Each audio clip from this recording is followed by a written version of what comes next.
Perfect, Vivek. We're live now. So welcome everybody. Thanks a lot for joining us again on a Wednesday evening. We had rolled out a form when we talked about having this webinar, and I know we got a few questions of people asking, that why are you doing a webinar in the middle of the month? So the answer is very simple. As we saw that the markets were extremely, a lot of us were reaching out to us asking, what should be their next course of action, whether they should stay invested, exit, the returns, how the returns were looking. There were questions on that, how whether the market was falling, it was very volatile, and lots of clients were reaching out to us asking what to do. So we thought we could use this forum to answer everyone's questions in one go rather than engaging with everyone one-on-one. So here we are with a webinar. We will solely be focusing on the questions that we received in the Google form firstly, and then we'll be happy to take on the questions in the chat box. This is the time pertaining. One other thing I want to point out is that we got some requests of people asking us to answer their questions in Hindi. So what we can try to do is that what we present to you, we can try to do the webinar in English. We can do both Hindi and English. But if you have a specific question which you want us to answer in Hindi, please mention it alongside. सो मेरा कहने का मतलब ये है कि अगर आपका कोई भी ऐसा क्वेश्चन होता है जिसमें आपको हिंदी में रिस्पॉन्स चाहिए तो आप प्लीज मेंशन कीजिए और हम हिंदी में रिप्लाई करेंगे, क्योंकि हमारे दोनों टाइप्स के इन्वेस्टर्स हैं, हमारे English speaking as well as Hindi speaking investors हैं. तो अगर आपको कोई स्पेसिफिक क्वेश्चन या स्पेसिफिक टॉपिक हिंदी में समझना है तो आप प्लीज चैट बॉक्स में बताइए और हम वो हैप्पीली करेंगे. So to start with, I would like to say that, the first, thanks Vivek for the disclaimer slide. Let me take everyone through the disclaimers because this is extremely important. We being registered SEBI investment advisors, we have to educate our clients on all the risks associated with investing in the markets. So as you can see, ST is the registration number of ST is there, हमारा address, हमारा company identification number, and some standard disclosures are present on the screen. So आप please इसको आराम से पढ़िए. This is important for all of you to understand before investing. And now the first question, which is the most asked question, has been that the markets are volatile. Portfolio value might be falling for a lot of you, and there are a lot of investors जिन्होंने जैन में ही हमको join करा है. तो जिन्होंने जैन में join करा है, हम देख रहे हैं कि मार्केट भी वॉलेटाइल चल रही है, तो रिटर्न्स भी वॉलेटाइल है, गिरते हुए भी दिख रहे हैं, अगले दिन थोड़ा ऊपर भी जा रहा है. तो एग्जैक्टली करा क्या जाए? How should you really tackle this situation? So I'm handing over the forum to Vivek to answer that particular question. And Eesha, can you see my screen? Yes, Vivek, I can see your screen. Yeah. So I'd like to start with this specific example of Magellan Fund. So this fund was being managed by a famous mutual fund manager by the name of Peter Lynch. Many of you might have heard about him also. And he managed this fund from 1977 to 1990. And during this 13 year, the average CAGR was about 29%. During this time, the S&P was growing at about 14% or so. So he was very clearly beating the benchmark by a huge margin. And later on, a study was done about how the investors performed. We all know how the fund performed, and the fund gave 29% CAGR. But how actually the investors who were investing in this specific fund, doing SIP or redeeming money, doing all sorts of things, and what's the average investor return was during this tenure. And very surprisingly, it was found out that the average investor actually lost money during this. So the fund returns is not exactly equal to the returns that investors get. And why would that be the case? That is mostly the case because of the investment decisions which are driven by noise, which are driven by short-term thinking, or what is known as the recency bias. So what recency bias states is that we are much more focused on the most recent events, the most recent data. We give the most recent data much more undue importance. So what happens is, let's say a fund has done very well in last 2-3 months. We think that it will keep on doing like this and we'll invest in it. And if a fund has not done well in last 2-3 months, we get overly concerned. So that is mostly these short-term performances are mostly driven by noise, whether that is the relative performance we are talking about or we are talking about the absolute performance. It is actually driven by noise, and we should not read too much into the short-term performance, whether it's on the upside or on the downside, right? I would like to share another example, that of Warren Buffett and his company Berkshire Hathaway. So Warren took control of Berkshire Hathaway in 1965. And if anyone would have invested $1,000 in 1965, so it's been about how many years? 35, almost 60 years has been. And in this, $1,000 would have been converted to $4.6 million today. That's quite a performance, considering that the same amount of money invested in S&P 500 would have just become $220,000. So big difference between his company's performance and S&P's performance. So one would guess that if just by investing this much money in a good company or a good fund, you can really reap the returns just by sitting on it. But it's really not that easy. And I'll show you why it's not easy. It's very tough to stay invested because of this specific data. So if you look at this data in this 1 year returns, so any investor holding Berkshire Hathaway stock for 1 year, there was 66% chance that he would have outperformed the benchmark. But then there were 34% chance that the Berkshire stock would underperform over any 1 year period. So let's say out of any 10 years, what will happen is about 6 to 7 years, Berkshire would outperform, but there'll be 3 to 4 years as well where it will underperform. And this does not really improve so much, although it does improve the underperformance. So if anyone is holding for 5 years, which is fairly long actually by anyone's standard, even then there were some chances of underperformance. 23% chance still were there that the stock would underperform the S&P 500. So even if by holding for 5 years in a very good fund, the point I'm trying to make is some of the very good funds or some of the best companies also would underperform for a longer duration. And we should not read too much into it. Only thing is, as you can see, from 1 year to 3 year to 5 year, your chances of outperformance are going up when you are holding for a longer duration, right? So that is one very important point, that try to hold good funds that you have identified that it's a good fund for much longer duration, and don't act on the basis of short-term news or short-term noise, right? Now, they were in this context, I'll also like to show Gulaq Gear 6 performance.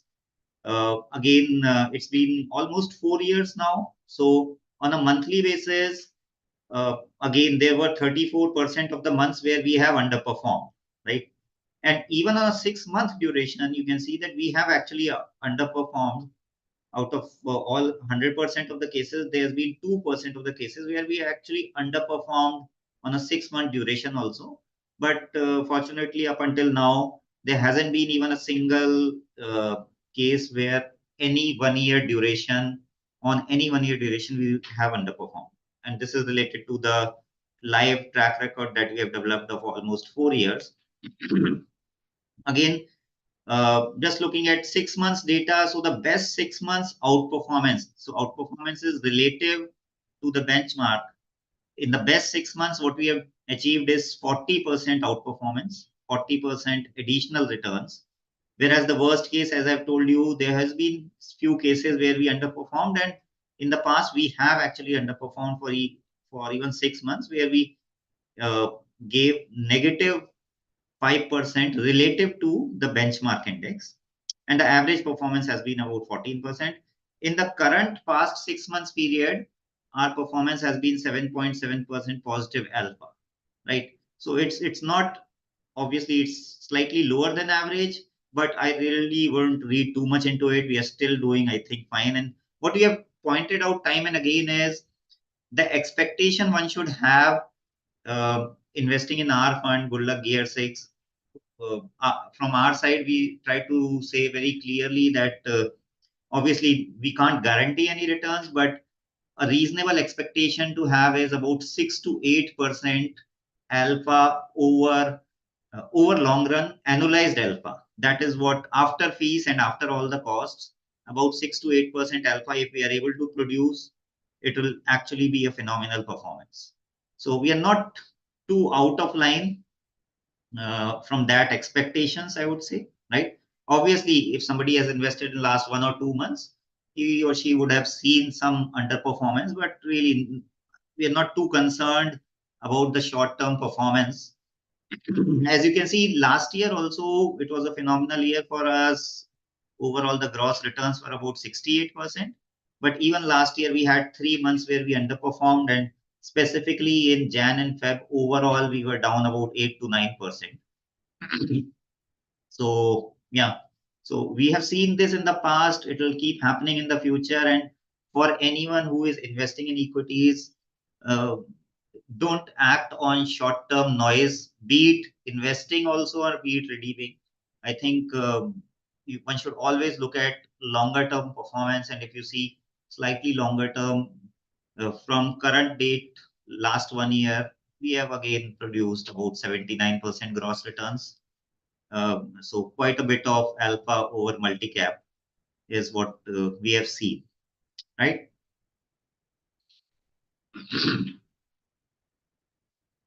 So, Eesha, shall we move on to the questions that we have received? Yeah, sure, Vivek. We can actually look at a couple of questions that are coming in the chat box pertaining to what you said. Okay. So there are a few people, asking about the fact that if we could shift to liquid Bs after Yeah. seeing the volatility in the market. There are two people asking the same question. Yeah. Okay. So I'll take up this specific question. Just remind me, because we have a few questions related to the timing of the market and what should be done. So I'll definitely take up this specific question also at that point of time. Okay. Sure. Sure. Okay. So let's start with our methodology. So there were questions about the process behind our stock selection. How does our strategy change in the volatile markets, or our strategy during elections? Also, there were a few questions about human intervention. So I'll try to answer as many questions, almost all of these questions in this section. So our methodology is mostly, what it is that what we are doing is every stock is impacted by multiple factors. And what we have identified is over 100 factors that can impact a specific stock, or it can impact a specific industry or a sector. So these are factors like fundamental factors also, and they are factors like technical factors. Also, there are certain macro factors which impact the overall economy as well, right? So all in all, about 130 factors we are studying, and what we also try to see is not all of these 130 factors work all the time. So there are certain factors that work very well in a growing market. So a factor like momentum or growth, they work beautifully in the growing markets when the markets are going up. Whereas in the sideways or downwards market, there are other factors that work like value or like quality, low vol. These are the factors that work. So what we try to do is we try to identify the current market regime we are in, and accordingly select these factors and ignore all the other factors. And based on those selected factors only, we will identify the stocks and construct the portfolio. That's what we do essentially. So in this, one of the question is also, does the strategy change in the volatile market conditions? So our strategy is same.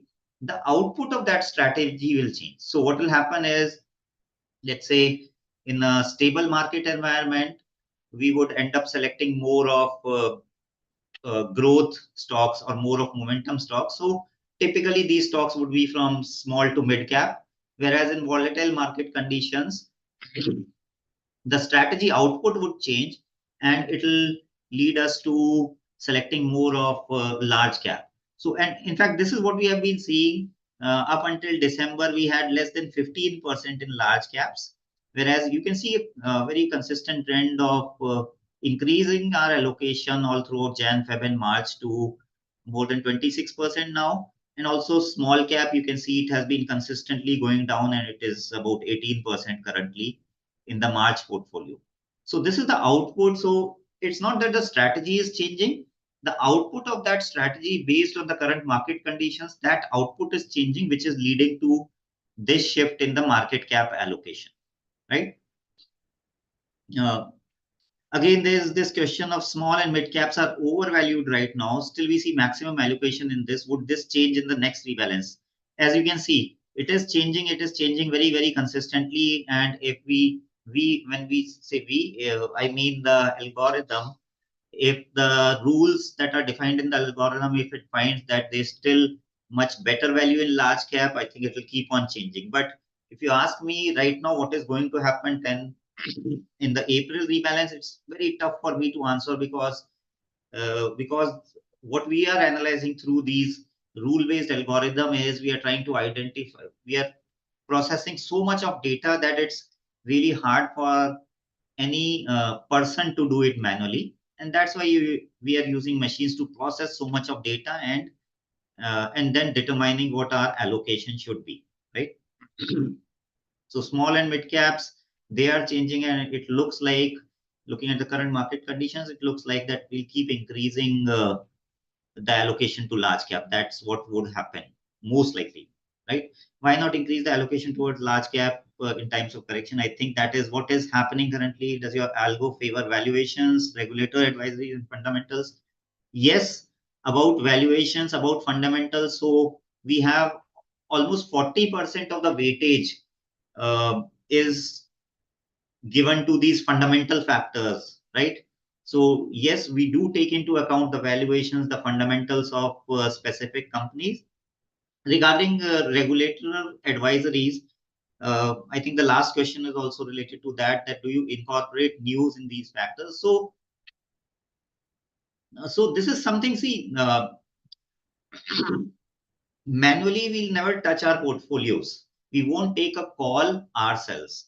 But what we have obviously tried is, to read these news, for machines to read these news, and not only news, it reads up all the social media chatter also, and social media chatter, whether that specific companies, people are talking about positively or negatively, all of this, and then that take that into account and then try to determine whether that specific factor is a positive or negative for a company. So what we have seen in the past is, at least because this specific factor, when we tried reading news and social media chatter, it really did not improve the results at all. It was not adding any value, and that's why there is no point of adding this specific factor in the current algorithm. However, we keep on improving our factors, the way we are defining these specific factors. So if in the future we are able to improve our performance using this specific factor, we will definitely do. But up until now, we haven't seen any value add, because there'll be definitely few cases where it will be very obvious that if we act on it, it'll help our portfolio. But then there'll be many other cases where it'll happen totally opposite. So let's say we have taken some negative news into account, and manually we have removed those stocks. It is quite a possibility that all the negative news has already been priced in, and as soon as we give out that sell recommendation, it starts going up. So both these kind of things are possible, and that's why one thing that you really don't want us to do is human intervention, because that is not our core capability. Our core capability is using the data driven approach to select stocks. That is what we are good at. And what we'll never do is intervene and let our biases, let our views make these changes in the portfolio. That is something that I don't think we'll ever do that. That is not our core capability as well, right? Yeah. So net, what I'm trying to say is, again, our multi-factor methodology, which has about 40% weightage to fundamentals. So we do have, and we do take fundamentals into account. Now, with all other things being equal, a stock with better fundamentals get more weightage over a stock with not so good fundamentals. Again, we have seen a live track record of now almost 4 years now. So I would want everyone of you, some of you would be sitting in very good profits, whereas others would be sitting in not so good profits, and maybe some of you in loss also, who have just started in January and February. But do give, not only look at that short-term performance, but overall our live track record, which is very good. Do give it its proper weightage to this specific fact as well. Again, the flexi cap approach, it helps us move allocation to where we find opportunities. And historically, that 40% large cap, 40% mid cap, and 20% in small cap has been the average weight historically, right? And again, this is what we keep saying, that time in the market is most important and much more important than timing the market, right? Rebalancing frequency of 1 month, again, we have seen that this is a very good rebalancing frequencies for which helps our portfolio stay up to date with the current market conditions, right? So, Isha, any specific questions related to methodology that we haven't covered? Yeah, Vivek, there are a few of them. Yeah. So, one of the persons, Christian Kumar, is asking that आप portfolio में इतना change ना करें, long term के stocks डालें. Okay, तो ये question मैं रीबैलेंसिंग में भी इसको एड्रेस करना चाहूंगा. And what I want two point out here is कि हमने ये रीबैलेंसिंग हमने अपने बैक टेस्ट में ये चेंज करके देखा है. तो हमने क्या किया कि इंस्टेड ऑफ रीबैलेंसिंग मंथली, हम उसको एवरी 3 मंथ रीबैलेंस करें या एवरी 6 मंथ रीबैलेंसिंग करें. तो जितना जब हम स्लोली रीबैलेंस करेंगे तो उतना ज्यादा हमारा होल्डिंग पीरियड बढ़ जाएगा, राइट? बट उससे इम्पैक्ट क्या होता है कि उससे इम्पैक्ट ये होता है कि हमारा जो अल्फा है, जो हमारा आउट परफॉर्मेंस है, जो अभी हम डिलीवर कर पा रहे हैं, वो भी रिड्यूस हो जाता है, राइट? तो इसी वजह से वी हैव डिसाइडेड कि हम 3 मंथ या 6 मंथ रीबैलेंसिंग नहीं करना चाहते हैं. हम मंथली रीबैलेंसिंग ही करेंगे, जिससे हमारी ये परफॉर्मेंस ऑप्टिमाइज रहे या बेस्ट रहे. हम बेस्ट परफॉर्मेंस तभी डिलीवर कर सकते हैं जब हम ये रीबैलेंसिंग मंथली कर रहे हैं. राइट. एंड आई थिंक मैं इसमें एक चीज ऐड करना चाहूंगी कि म्यूचुअल फंड्स का एग्जांपल अगर हम लें, तो म्यूचुअल फंड्स में हम तो एक बार पैसा डाल देते हैं, बट हमें नहीं विजिबल कि वो कितना फ्रीक्वेंटली किसी स्टॉक से निकल रहे हैं, एंटर कर रहे हैं. हो सकता है वीकली भी कर रहे हो सकता है रैंडमली मंथ में 2 या 3 बार कर रहे हैं. तो इवन इफ हम बोलते हैं म्यूचुअल फंड में इन्वेस्ट करो फॉर द लॉन्ग टर्म, वहां पे भी बैक एंड पे फंड मैनेजर चेंजेस कर ही रहे हैं आपकी स्ट्रैटेजी में, आपको नहीं पता चल रहा है, बस that is the difference. And I think quant का फायदा यही है, any quant strategy bye it's very nature, quant में हम क्या कर रहे हैं कि डेटा एनालाइज कर रहे हैं, right? And because machines are able to process that data at a very fast pace as compared to human, इसीलिए किसी भी क्वांट स्ट्रेटजी का चर्न रिलेटिवली हाई होगा as compared to a regular strategy. I think वही advantage भी है हमारा, क्योंकि हम फास्टर एक्शन ले पाते हैं, इसीलिए आई थिंक हम अल्फा भी जनरेट कर पाते हैं काफी ज्यादा. राइट. विवेक, एक और क्वेश्चन है स्ट्रैटेजी पे. So wait, I find it now. हाँ. So Harsh Kumar is asking, some of the stocks in our portfolio are loss making and not fundamentally strong. What's the reason we are not filtering out such stocks? And in your slide, Vivek, you had also mentioned that all things being equal, fundamentally better stocks are picked. But I think the all things being equal is important over there. Yes, yes. So there are other factors. See, any specific, we have never commented on a specific stock, but regarding methodology, I can say कि methodology में obviously fundamentals are given due importance. About 40% of our factors are fundamentally driven, but then 60% is other technical factors.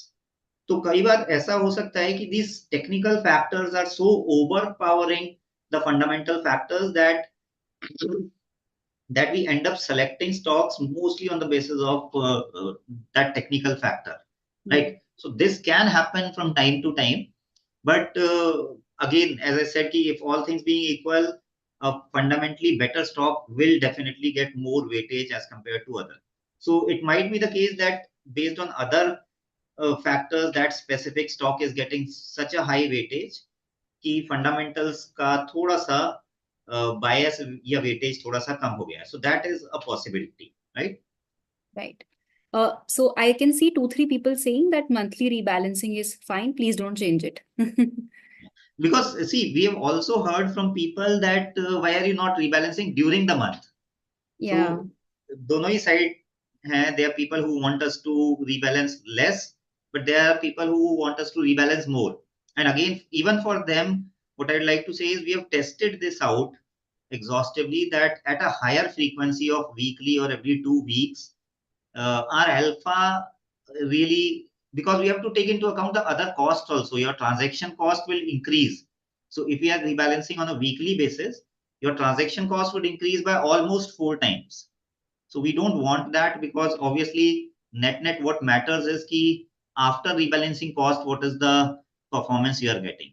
So monthly is kind of the sweet spot that we have in a monthly rebalance. Okay, let's move ahead and take up these questions on rebalancing. So why not? Again, this is something that we have tested. Specific rebalance just on the basis of need basis, and again, that is something that really hasn't worked as well as this specific strategy of rebalancing on a monthly basis.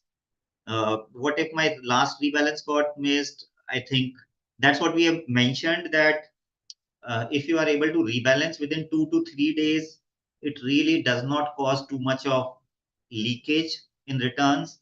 But after that, if you are rebalancing, obviously that will have impact on your returns. And these are the kind of cases uh, that actually happens. And when a few investors, they say ki my actual returns are different than what is being reported. I think this is one of the case that can impact the actual returns being lower than the reported returns. So if you got missed, try to do it as soon as possible. That's what I would say. And ideally within first 2 to 3 days is what you should rebalance. Given the last 2 months underperformance, would that mean I book the loss during upcoming rebalance? See, yes, there would be definitely few stocks which are in loss, and where we would suggest that you exit from these stocks.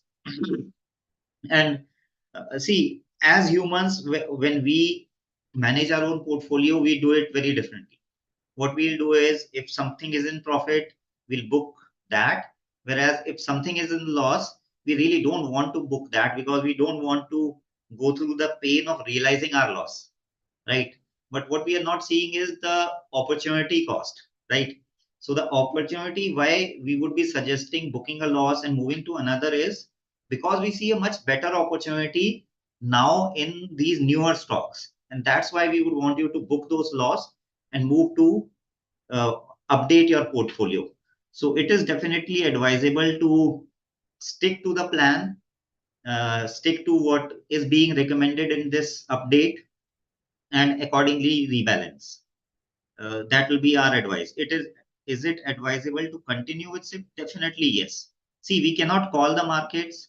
We always say that it's very hard to time the markets. It's very hard. Even we have tested out multiple things, but it's very hard to generate alpha based on timing the market, whether the market in the short run is going to go up or down, right? But what we know is over long run, if you have a fairly 3 to 5 year kind of time horizon, what is to be expected with a very high probability is markets would be very much higher from where they are currently. So definitely I don't see any reason why one should stop SIP if you are that long-term investor, right? Um, and as I just explained in the first slide, that a fund returns could be different than an investor returns, and these are things that matter. So even in the last time, what I saw was in 22, I still remember in 22, it was kind of a flattish market. We still generated 15% alpha, but there were periods where we were underperforming also. And we saw quite a few people who actually stopped their SIPs. But people who continued with their SIPs or invested during that time, they really reaped the returns in 23 when the markets actually started climbing, right? Whereas people who had not invested at that time and they were investing at higher levels, they really could not reap those high returns, right? So the point I'm trying to make is nobody knows where the market is going to go in the short run. I'm not advising you to continue SIP because I'm saying the market will keep going higher. In the short run, they can go down, but they can go up. We really don't know. So it's advisable to continue with a disciplined approach. Next, rebalancing frequency, I think we have already addressed, too high or too low. How to avoid additional cost at the time of rebalancing and one-time investment. So I'm not sure whether I understand. Is this, Eesha, what they're trying to ask is whether we can do one-time invest more along with rebalancing, because that is not possible. Had that been possible, it would have been the best case scenario and we would have avoided additional cost. But this is something that we have raised. We have raised with small case as a team, and we have suggested that a lot of people are asking for this feature and we should definitely try and implement it. So we have taken it with the small case team. Why don't we have stop loss in case of extreme volatility? Again, there are multiple variations of this that we have tested individually, stop loss, and at a portfolio level, really, we do not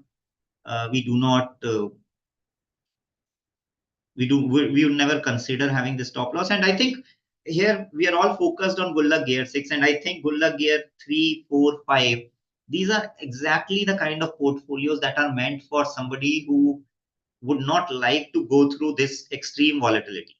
So if you look at Gulaq Gear 4, which is a 60-40 portfolio, I think it's a very good portfolio. It's able to produce very good alpha. Obviously, it won't be as high as Gulaq Gear 6 because you have 60% equity.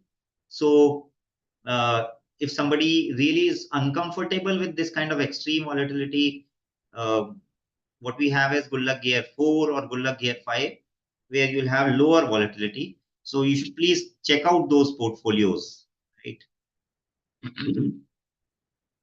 Does algo define any kind of confidence interval along with every rebalance update?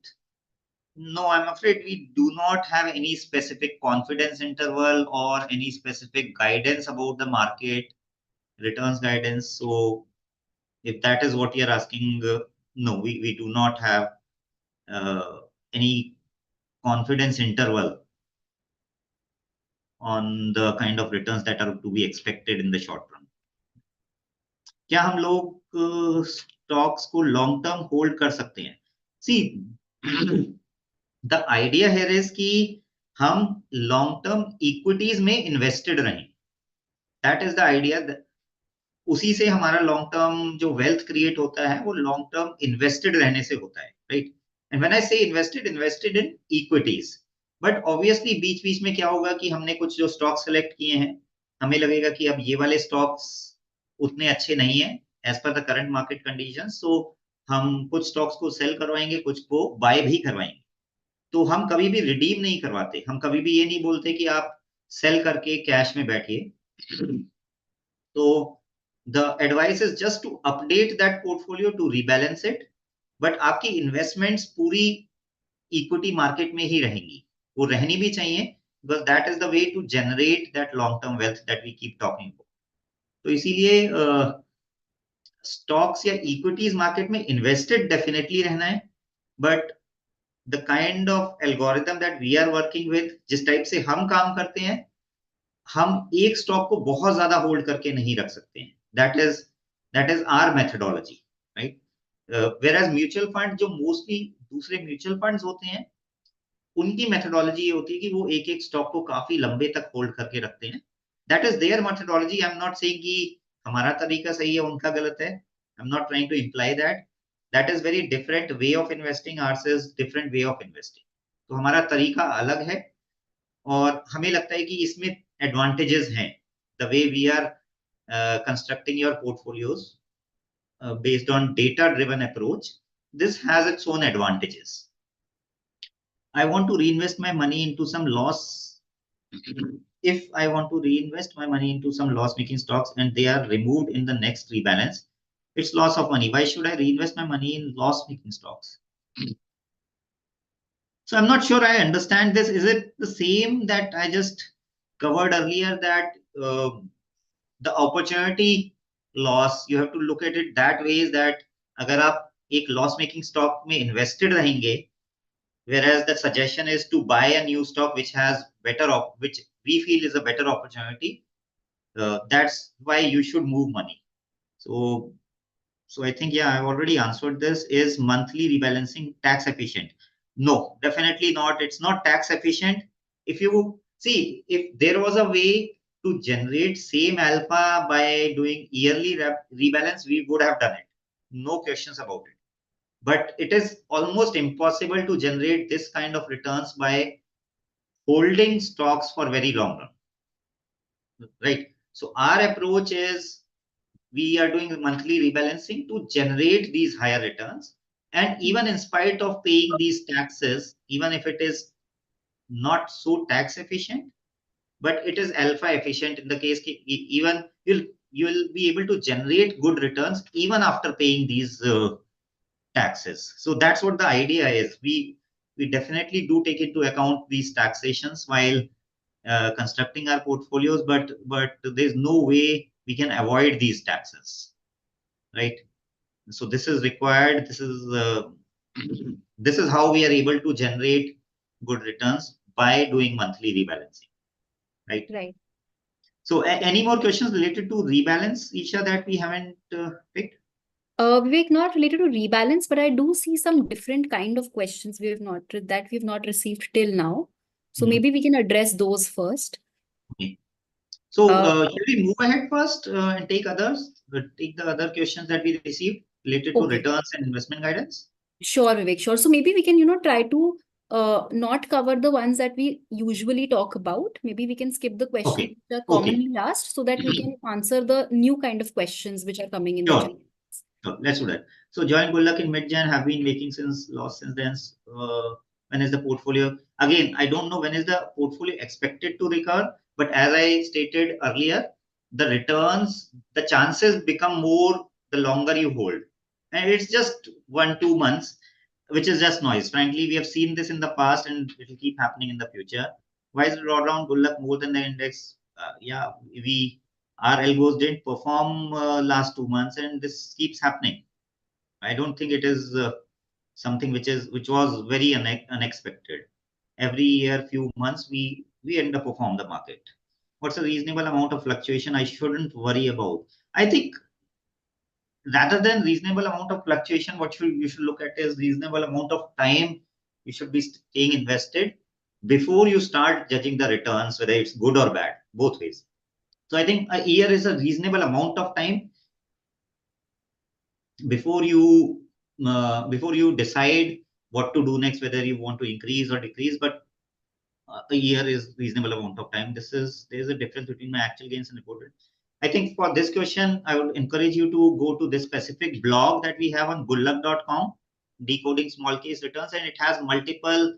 It has explained very beautifully what all could be the possible reasons behind the difference in returns, actual returns and reported returns.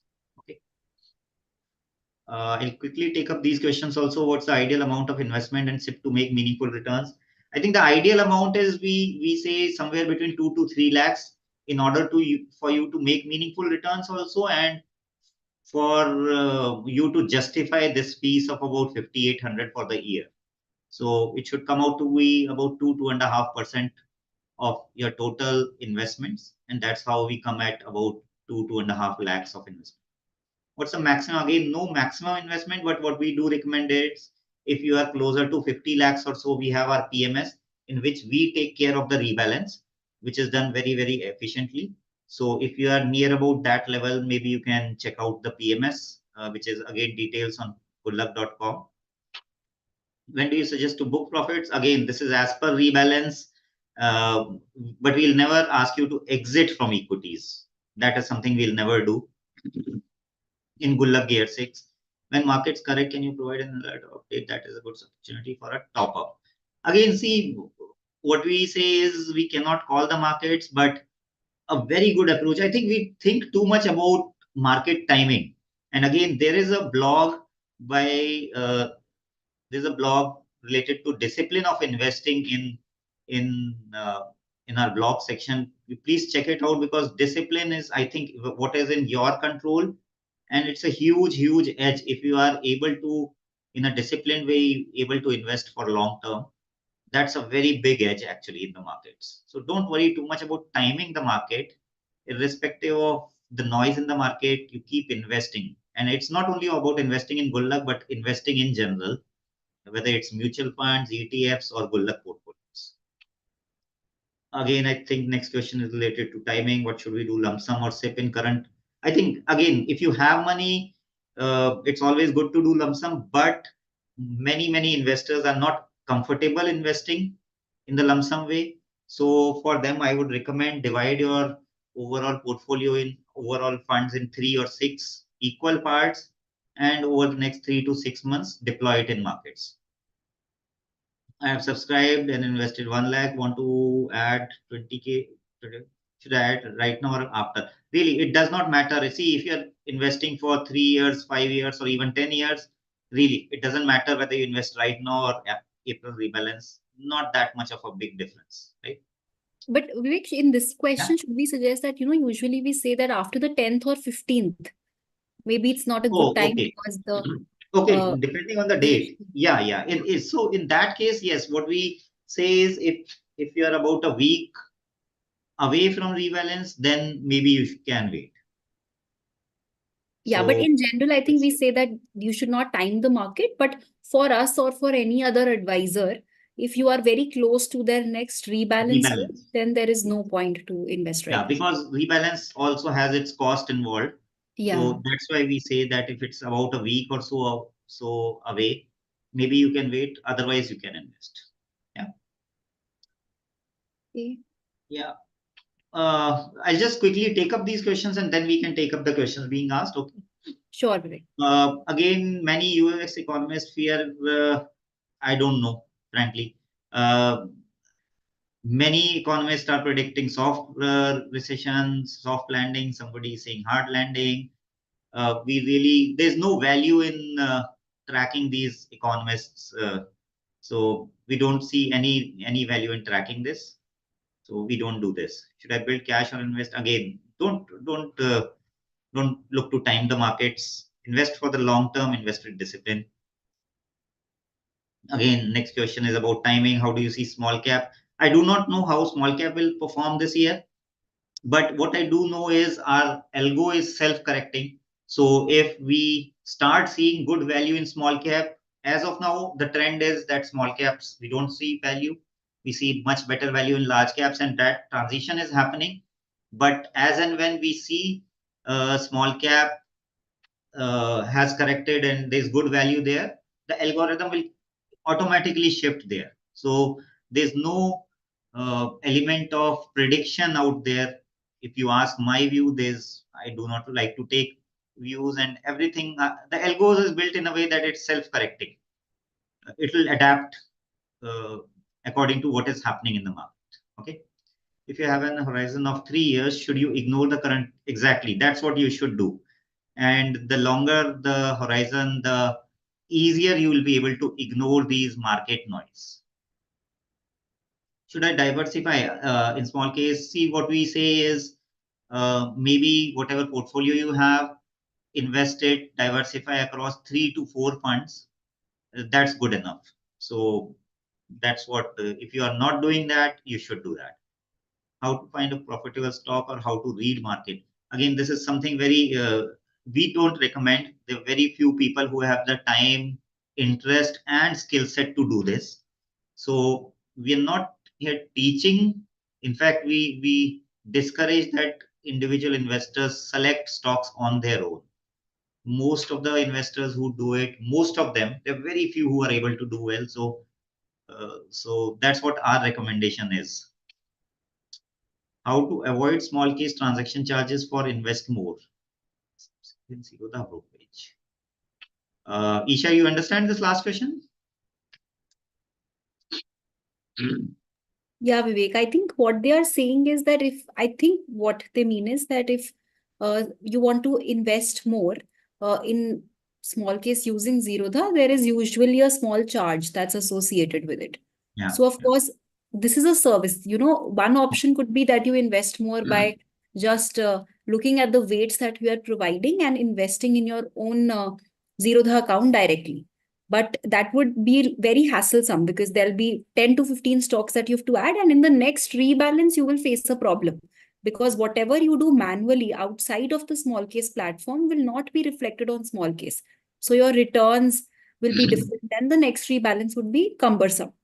So the only thing is, I think there is a 100 rupee charge or something of that sort. So that charge differs for each broker on different actions, whether it's an SIP or an invest more. This is the platform, small case platform you're using, Zerodha service you're using.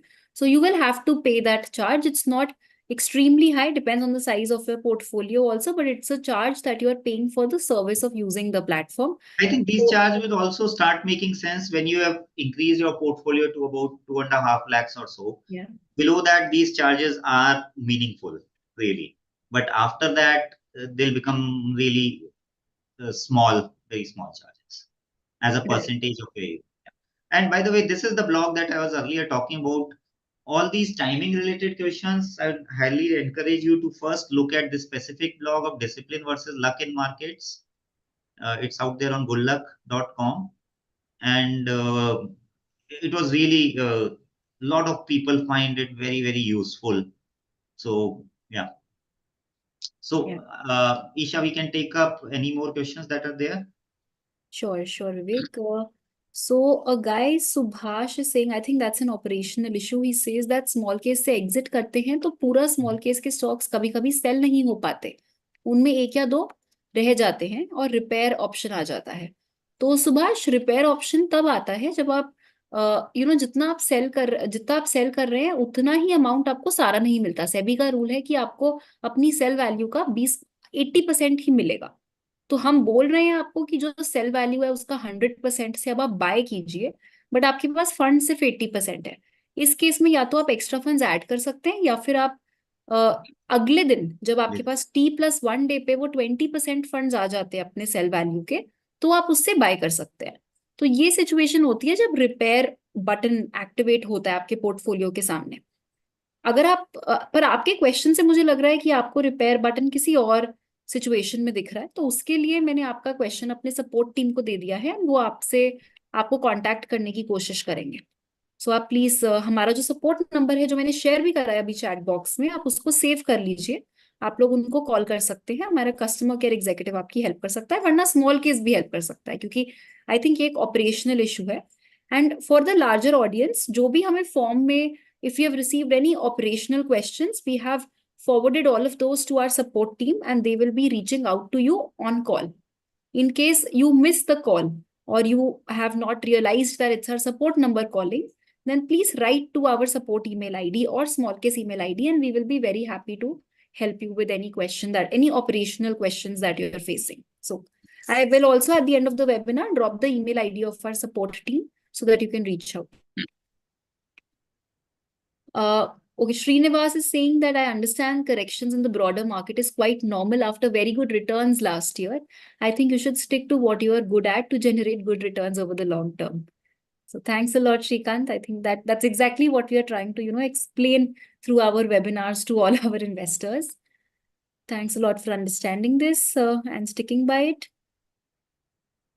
There is one question by Bajagani Saiteja. He's saying that new investors will get stocks that might get corrected in the near future.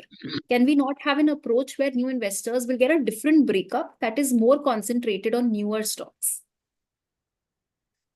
See, we have the best portfolio that we are asking everyone to invest, whether that is a new investor or an old investor.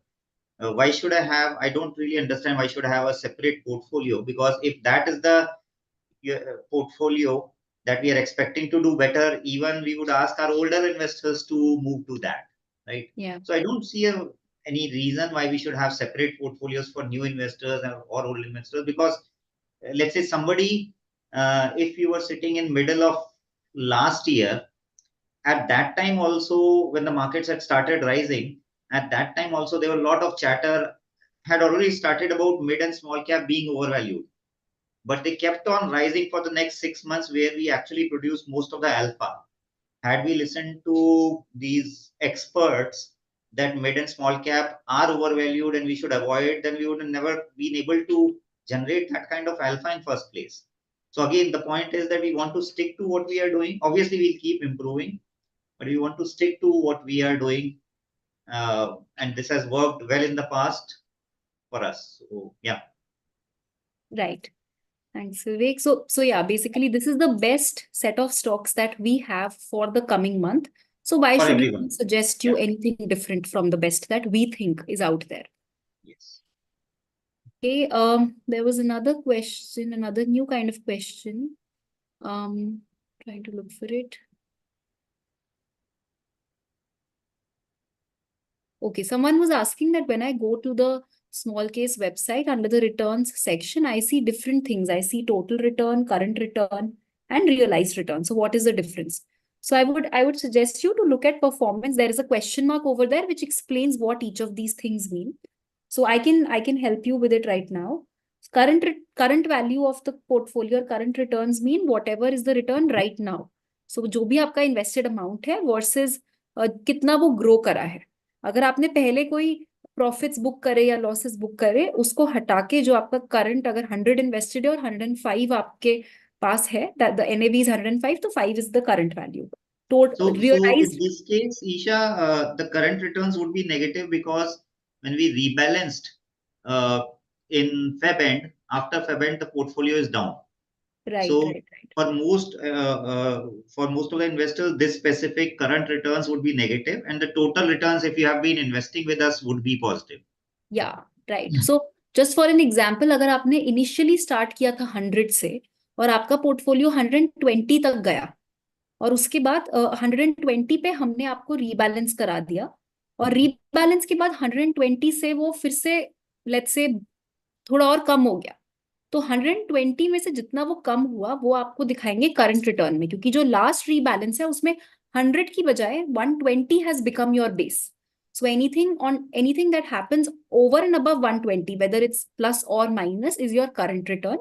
Total return will be, let's say 100 से 118 हुआ, so your total returns would be 18%. That is from the very beginning what you had put in till now. And your realized returns would be if you've actually booked some profits in the course of action, those returns. So these are the three categories. अब performance section पे जाके question mark होगा या I button होगा, which gives you the definition of all of these. And if there is still any confusion, you can reach out to small case team or our customer support team.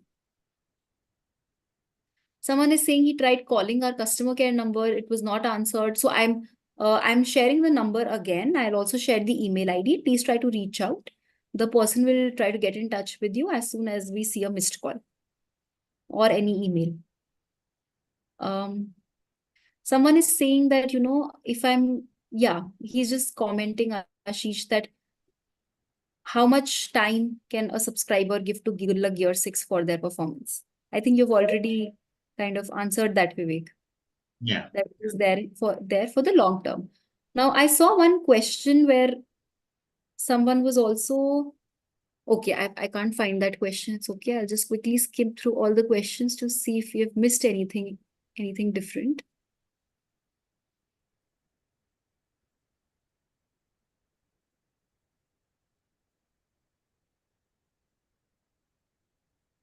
Someone is asking if we can do tax loss harvesting through the portfolio.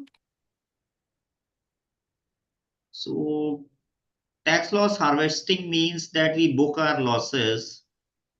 So I think what they're suggesting is that we rebalance within this financial year. Yeah. I think let's look into it, Isha. I'll also note it down. So if we can do that, we'll try to do it so that people who have started this year or whatever losses are there in the last 1 or 2 months, we realize as much as possible. Right. So, okay, We can. we will look into this. Okay, sure. The other new question was that can this person assume that Gulaq Year 5 returns will be 80% of Gulaq Year 6 returns? Not That's not the 80%, case. but slightly more than 80% because 80% is that equity portfolio, which will give you that 80% of the returns of Gear 6. Rest 20% of the portfolio will generate roughly around FD kind of returns. So on that 20%, let's say if you're generating 7% on that 20%, so 7, that means 1.4% on that. So roughly 80% plus additional 1.4%. So something on top of that. So your 100 rupees, 80 rupees are invested in equity, and that 20 rupees, which is invested in the debt product, that will also give you some additional return. So yes, so your risk would also be lower, your returns would also be slightly lower.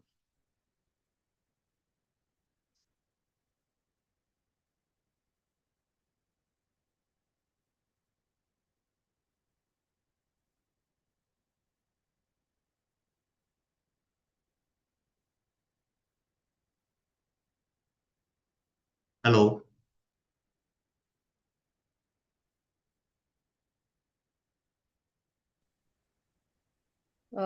Hi Vivek, I think there was an issue with my network connection because of which I lost you. Can you hear me? Yes, I can hear you. Okay, perfect. So I think we can take one last question since we are close to the ending time.